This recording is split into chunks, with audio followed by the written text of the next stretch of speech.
Welcome student. आज का हमारा टॉपिक है direct sum of two subspaces. Direct sum of two subspaces से क्या मुराद है?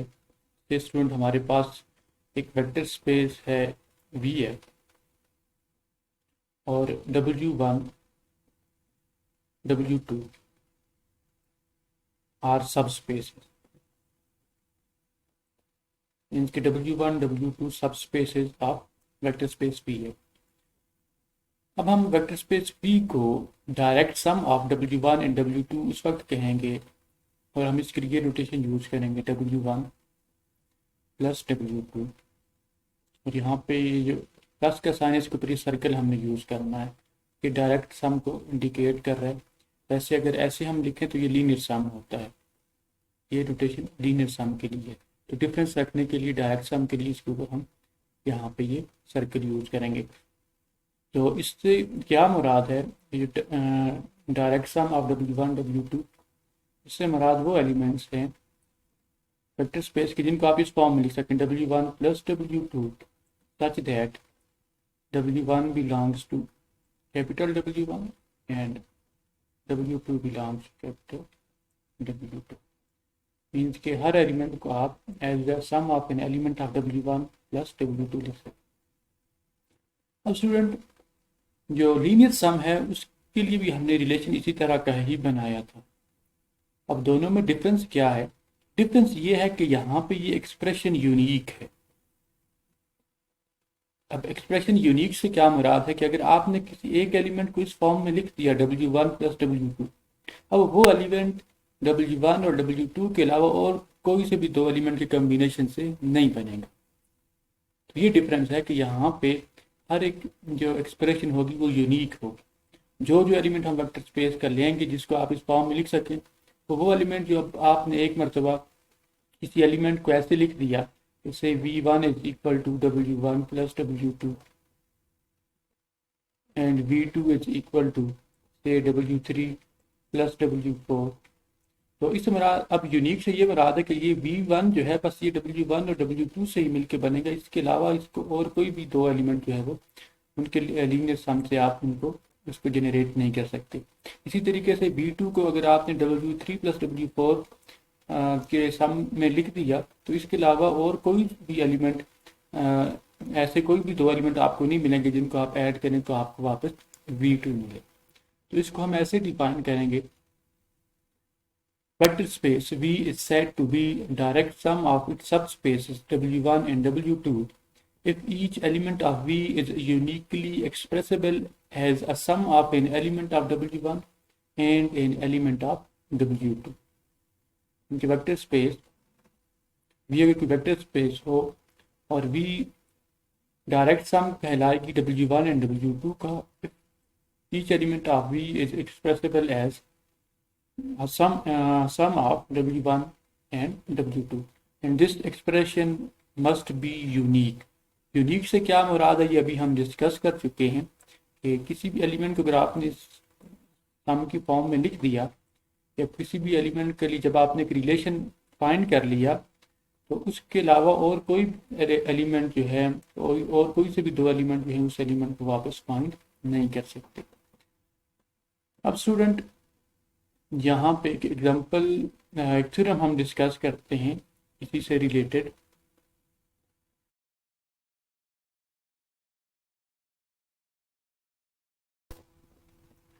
थ्योरम है the necessary and sufficient condition for a vector space PF to be direct sum of two subspaces if and only V equal to W1 plus W2 and W1 intersection W2 is equal to 0। V direct sum होगा W1 plus W2 का और W1 and W2 का if V को आप ऐसे लिख सकते हैं वेक्टर स्पेस को V equal to W1 plus W2 and W1 intersection W2 is equal to 0। याद रखें ये जो फर्स्ट कंडीशन है ये लीनियर सम की है। अब डायरेक्ट सम इंप्लाइज लीनियर सम। अगर कोई किसी वेक्टर स्पेस को आप डायरेक्ट सम की फॉर्म में लिख सकते हैं तो मीन कि उसके ऊपर लीनियर सम की फॉर्म में भी लिख सकते हैं, लेकिन लीनियर सम की फॉर्म में अगर आप लिख सकें तो वहाँ से आप ये नहीं कह सकते कि इसको डायरेक्ट सम की फॉर्म में लिखा जा सकता है। अब यहाँ पे ये जो थ्योरम है इसमें हम पहले ये एज्यूम करते हैं कि let V is direct sum of W1 and W2 और वहां से ये दो कंडीशन प्रूव करेंगे। कन्वर्स में इन दो कंडीशन को ट्रू मान के हम V को direct sum of W1 and W2 prove करेंगे। तो late V is vector space V is direct sum of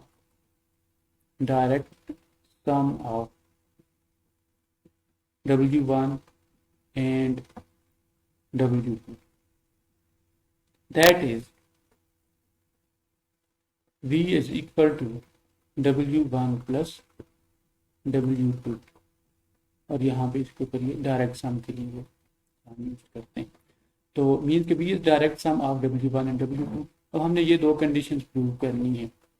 अब इससे क्या मुराद है स्टूडेंट, इस रिलेशन से ये मुराद है विच इम्प्लाई कि अब आप कोई भी एलिमेंट V ले लें कैपिटल V से वेक्टर स्पेस से, can be written as, can be uniquely expressible as, uniquely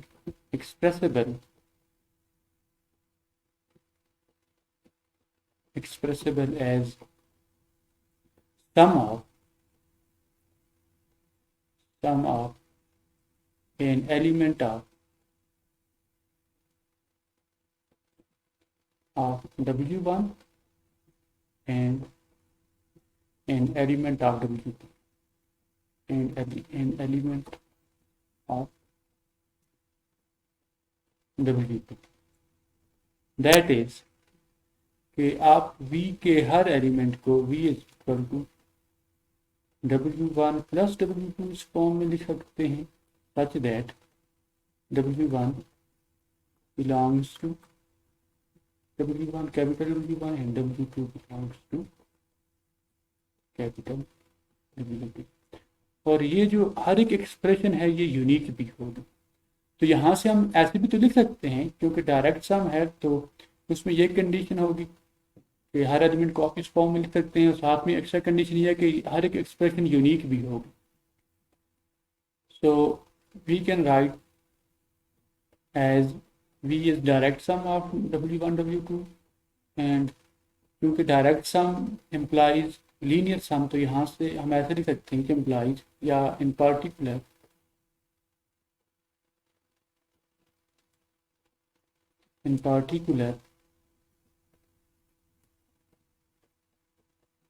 we can write V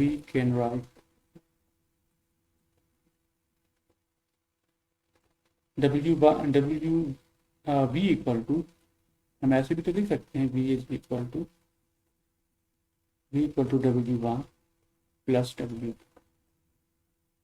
क्योंकि हर एलिमेंट के लिए आप जब ये एक्सप्रेशन फाइंड कर सकते हैं तो V is equal to W1 plus W2। तो ये पहली कंडीशन तो हमने यहाँ से ये प्रूव कर ली है। अब हम ये प्रूव करेंगे, नाउ वी प्रूव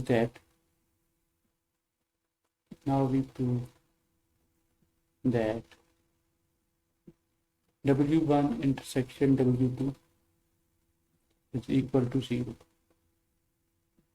तो इसके लिए हम एज्यूम करते हैं कि ऐसा नहीं है, कंट्रडिक्शन लेके आते हैं। Let W1 intersection W2 is not equal to 0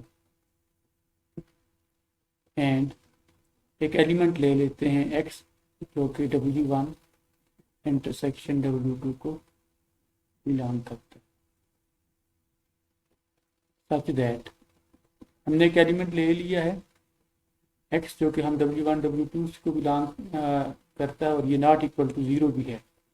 ठीक है, अब x जो है ये बिलोंग करेगा स्टूडेंट W1 को भी बिलोंग करेगा and x this element belongs to W2, W1 को भी बिलोंग करेगा एंड W2 को भी बिलोंग करेगा, विच इम्प्लाई अब ये जो x एलिमेंट है इसको हम ऐसे भी लिख सकते हैं, x is equal to x plus 0 such that x तो W1 से वो और 0 एलिमेंट W2 से ले लें तो x को इस फॉर्म में लिखा जा सकता है। आल्सो ये जो एलिमेंट x है इसको ऐसे भी तो लिख सकते हैं, x is equal to 0 plus x और यहाँ पे 0 हम ले लें W2 से क्योंकि सब स्पेस है तो उसमें भी 0 एलिमेंट होगा और x ले लें W1 से।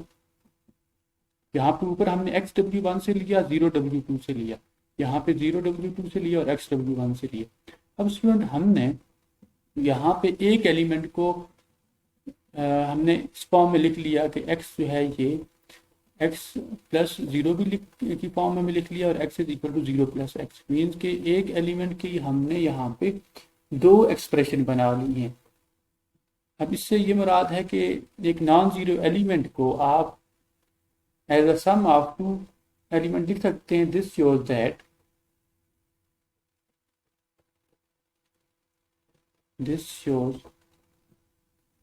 That a non-zero element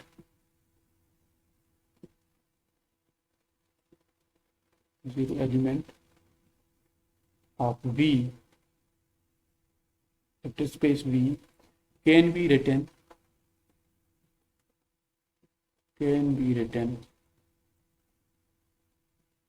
in two different ways.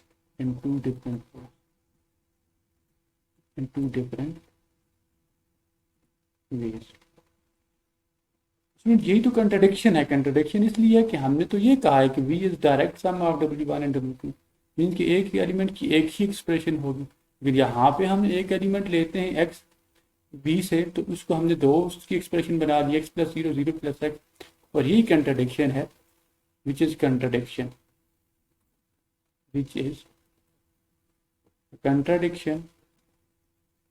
और ये कंट्राडिक्शन इसलिए है student, which is a contradiction, और कंट्राडिक्शन इसलिए है कि हमने यहाँ पे सपोजिशन रॉन्ग ली थी। हमने ये कहा था कि W1 intersection W2 is not equal to 0, तो विच इम्प्लाइज W1 इंटरसेक्शन W2 ये 0 के इक्वल ही होगा। जब हमने इसको नॉन जीरो लिया तो हमारे पास एक कंट्राडिक्शन आ गई। कन्वर्सली अब हम कन्वर्स में स्टूडेंट ये प्रूव करेंगे, late V be a vector space। अब हम ये एज्यूम करते हैं कि V वेक्टर स्पेस है जो इन दो कंडीशंस को सेटिस्फाई करती है। V is a vector space satisfying these two conditions। अब हम ये प्रूव करेंगे कि फिर V अगर इन दो कंडीशन को सेटिस्फाई करती है तो उसके बाद ये होगा कि V is a direct sum of W1 and W2। तो let V be a vector space such that V is equal to W1 plus W2 and W1 intersection W2 is equal to 0। V एक ऐसी vector space है जो इन दो conditions को satisfy करती है कि V को आप sum of linear sum of W1 W2 लिख सके, और ये इन दोनों की इंटरसेक्शन जो है W1 W2 की इंटरसेक्शन 0 के इक्वल आनी चाहिए। W1 intersection W2 is equal to 0, where W1 W2 are subspaces। W1 W2 are subspaces। तो अब स्टूडेंट हमने प्रूव ये करना है, नाउ वी प्रूव दैट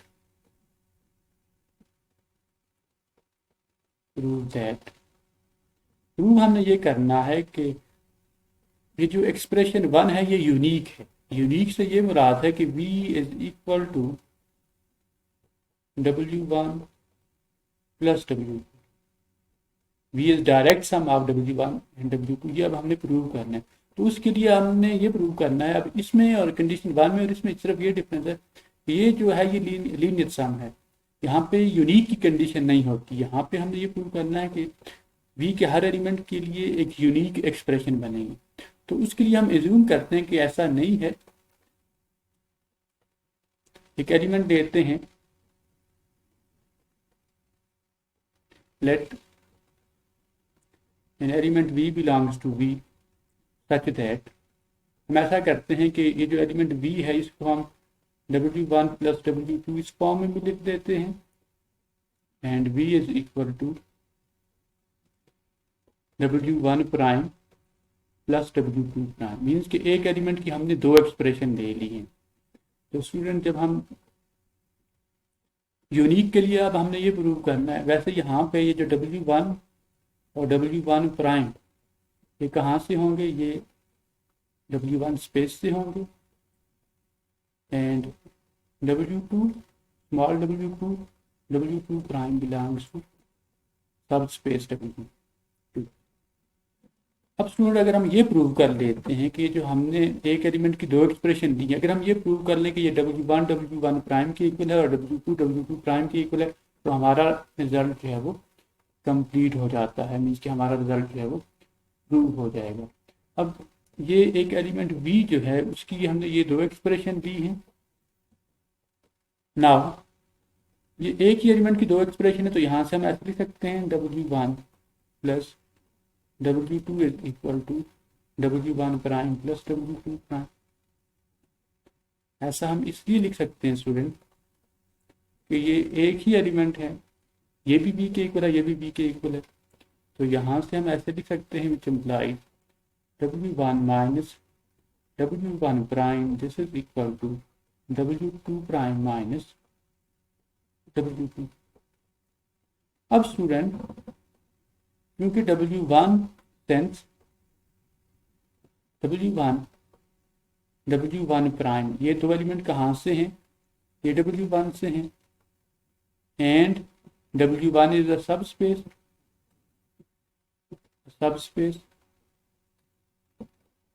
जब सब स्पेस है तो विच implies W1 minus W1 prime ये किसको बिलोंग करेगा, ये भी W1 को बिलोंग करेगा। इसी तरीके से ऑल्सो W2 प्राइम ये W2 से हैं, तो यहां से हम ऐसे लिख सकते हैं कि W2 प्राइम माइनस W2 या W2 माइनस W2 प्राइम ये वापस किसको बिलोंग करेंगे, W को बिलोंग करेंगे, बिलोंग्स टू W2। रीजन ये है सिंस W2 इज अ सब स्पेस,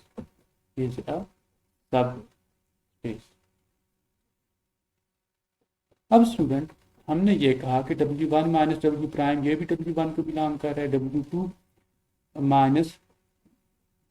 प्राइम माइनस W2 ये W2 को बिलोंग कर रहा है। अब ये दोनों आपस में इक्वल भी हैं, दोनों इक्वल हैं, एक W1 को बिलोंग कर रहा है, एक W2 को बिलोंग कर रहा है। तो यहां से हम ऐसे लिख सकते हैं विच इम्प्लाइज कि ये जो दोनों एलिमेंट हैं ये किसको बिलोंग कर रहे हैं, ये W1 इंटरसेक्शन W2 को बिलोंग कर रहे हैं। यहाँ से हम ऐसे लिख सकते हैं W1 माइनस W1 प्राइम ये फर्स्ट एलिमेंट है, and this is equal to W2 prime minus W2, this is equal to W2 prime minus W2, and this belongs to एक W1 से है एक W2 से है, लेकिन दोनों आपस में इक्वल भी हैं, तो ये दोनों किसको बिलोंग करेंगे, W1 इंटरसेक्शन W2 को बिलोंग करेंगे। बट कंडीशन 2 में हमने ये एज्यूम किया हुआ है कि W1 intersection W2 is equal to 0। तो इससे क्या मुराद है, which imply W1 minus W1 prime equal to W2 prime minus W2 ये किसके इक्वल होगा, ये दोनों 0 के इक्वल होने चाहिए। जब ये 0 के इक्वल हैं तो यहाँ से हम ऐसे लिख सकते हैं W1 minus W1 prime is equal to 0 and W2 prime minus W2 is equal to 0। यहाँ से हम ये लिख सकते हैं W1 is equal to W1 prime and W2 is equal to W2 prime.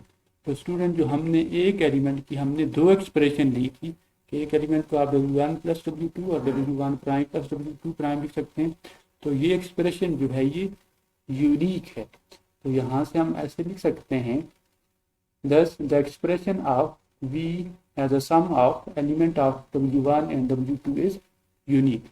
Thus expression of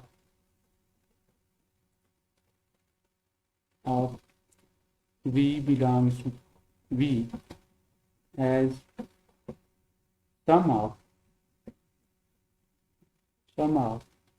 an element of